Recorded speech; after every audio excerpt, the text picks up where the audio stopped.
સુરતના માંગરોળમાં પણ ખીમ નદી બે કાંઠે વહી રહી છે।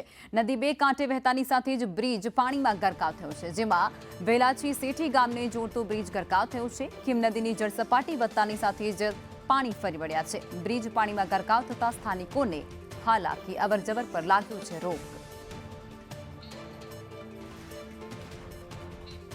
સંવાદદાતા નિલેશ જોડાઈ ચૂક્યા છે ફોન લાઈન પર।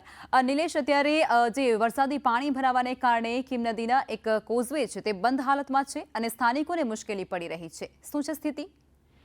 જે ચોક્કસ જે રીતે ખીમ નદી ફરી એકવાર બે કાંઠે વહેતી જોવા મળી છે। ખાસ કરીને જે માંગરોળ અને સુરત જિલ્લામાં જે ઓલપા તાલુકામાં જે ખીમ નદી પસાર થાય છે, ખીમ નદીનું જે જળસ્તર વધવા પાણી જે લો લેવલ કોઝવે છે એ કોઝવે પાણી ફરી વળ્યા છે। માંગરોળ જે વેલાછાથી માંડવી જવાનો જે મુખ્ય માર્ગ છે, જે જોડતો માર્ગ છે, ત્યાં લો લેવલ બ્રિજ પર પાણી ફરી વળ્યા છે ખીમ નદીના। અને જે ખીમ નદી જે સ્થાનિકો છે, વિદ્યાર્થીઓ, ખેડૂતો, રાહદારીઓ આ માર્ગનો ખાસ કરીને ઉપયોગ કરતા હોય છે અને પાણી ફરી વળતા આ માર્ગ બંધ કરી દેવામાં આવ્યો છે। હવે એ લોકોએ ચક્રાઓ ફરીને બીજા જે પોતાના માંડવી તરફ જવા માટે બીજા રસ્તાનો ઉપયોગ કરવો પડી રહ્યો છે।